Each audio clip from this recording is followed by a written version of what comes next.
So the second topic that we need to work on today is going to be data models, right?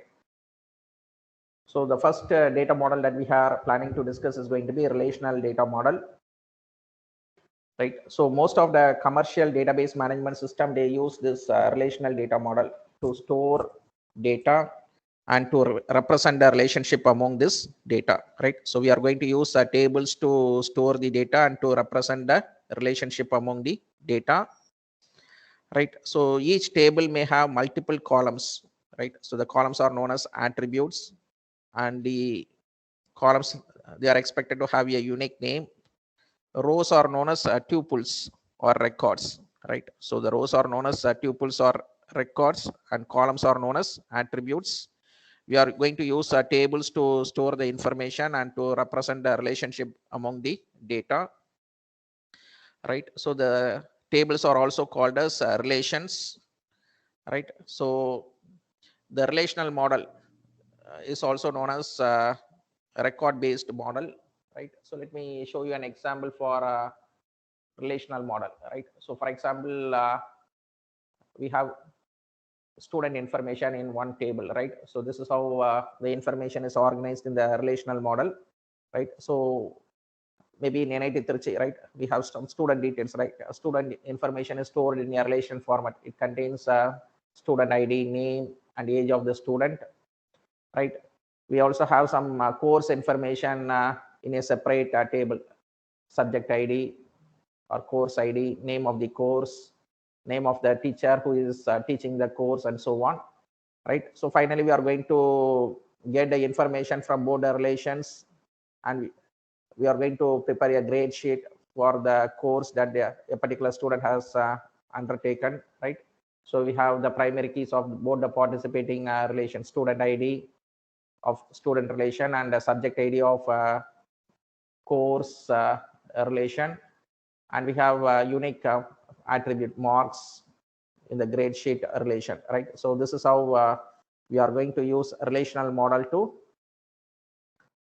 store the data, right? So in the case of relational model, we are going to use tables to store the data and to represent the relationship among the data, right? So rows are known as tuples or records, and columns are known as attributes. A table is known as a relation, right? So generally we have a primary key attribute in a relation, right? So which uniquely identifies a particular record in a table, right? So for example, student ID is a primary key which is used to uniquely identify a particular student in a relation.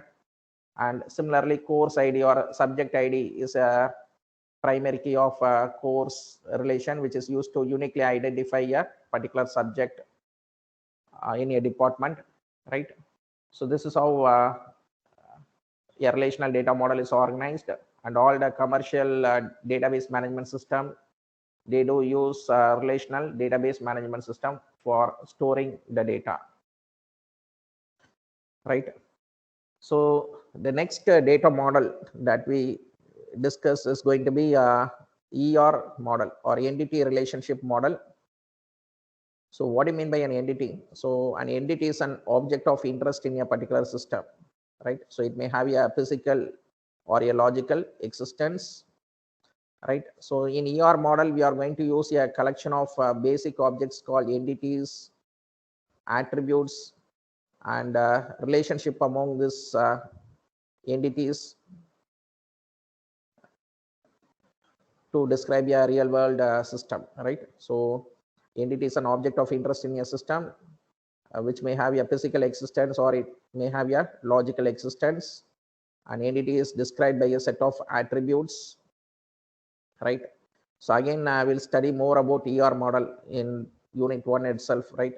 So we'll study about how to represent real world a real world enterprise by means of an ER model, and how to convert an ER model into relations, right? So for database design, generally we go for this entity relationship model, right? So this is how we represent an entity and a relationship in an ER model, right? So here a student is an entity, right? So for example, in an university or in a college, so who is that who is an object of interest in an university, right? Student is an entity, faculty is an entity, department is an entity, right? So an entity is described by a set of attributes, right? So student entity is represented by an rectangle symbol, and student entity is described by a set of attributes, right? So the set of attributes are going to be a student ID, student name, right? So whenever you use a variable in a database management system, ensure that it is continuous, or it's connected by means of an underscore symbol, right? So student ID, student name, student address, right? So the Eclipse simply denotes the attributes or variables that are used to describe an entity, right? Again, institute is an entity, the college is an entity with attributes college ID and college name, and there exists a relationship between both entities, both the participating entities, right? So studying is a relationship set that exists between the two participating entities, a student and the college, right? So ER model is used to describe the database design, right? So whenever I need to represent a database design, I need to go for an ER model. So entity is an object of interest in a system which may have a physical or logical existence, and attributes are used to describe an entity, right? And we use a relationship set to connect multiple entities, right? Here studying is a relationship set which is used to connect the entities college and the student, right? So this is about the data model ER, entity relationship model, right? So the next model is going to be object based model and object relational model, right? So in object model, you have both the data and the methods that act on the data, right? So you are going to have both the data and the methods or functions that act upon the data together. It's known as object based model, right? Right.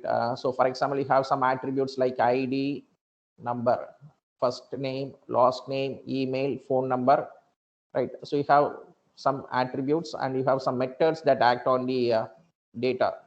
So the methods are going to be get ID, number, display details, right? So one method is used for getting the information, and the other method is used for displaying the details, right?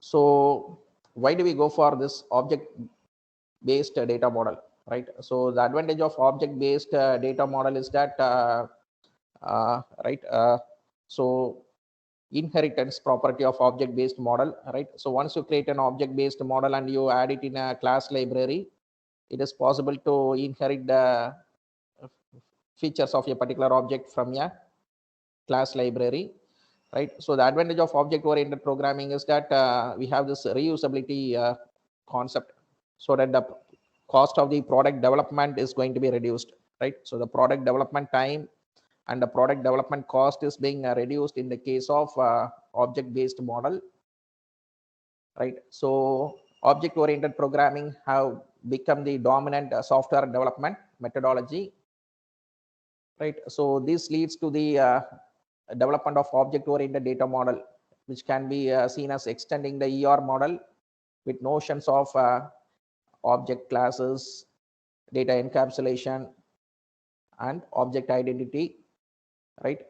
So now we have a model called object relational model, which combines the features of both object oriented programming and relational data model, right? So the advantage in relational data model is that you have scalability, you can store large volume of data. And in object oriented programming model, the advantage is that reusability, right? So once you create a class library, object in a class library, you can inherit it, you can use it, you can use a class, existing class in a class library. So automatically the product development time and the cost is being reduced, right? So object relational model, object relational data model combines the features of both object oriented programming paradigm and relational programming paradigm, right? So this is about object based data model, right? And the last data model that I would like to discuss is going to be a semi-structured data model, right? So you would have heard about a language, XML, extensible markup language, that is used to represent semi-structured data, right? So basically we have different types of data: structured data, semi-structured data, and unstructured data, right?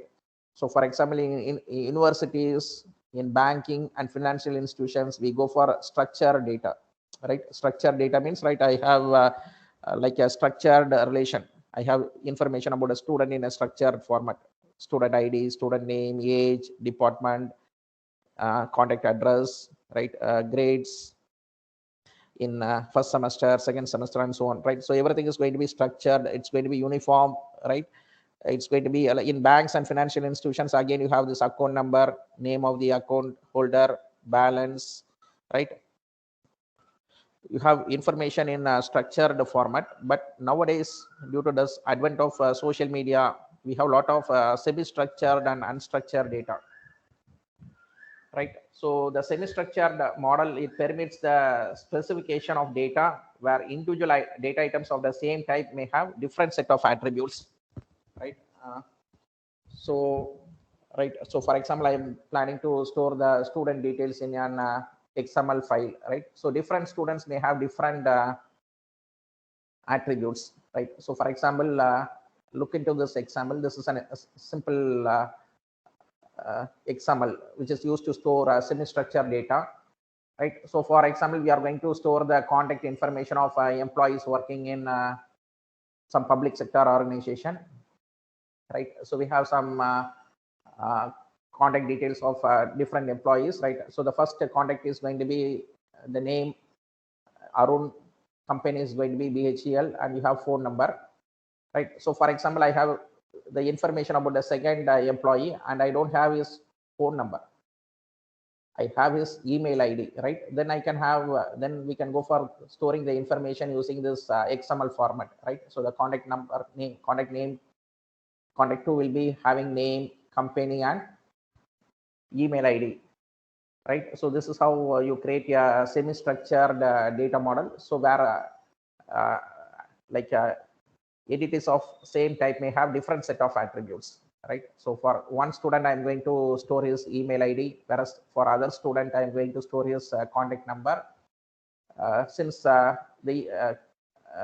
since email is since one attribute is not available, we can go for this semi-structured data type, right? So extensible markup language is a popular language used for storing and representing semi-structured data, right? So semi-structured data model, it permits the specification of data where individual data items of the same type may have different set of attributes, right?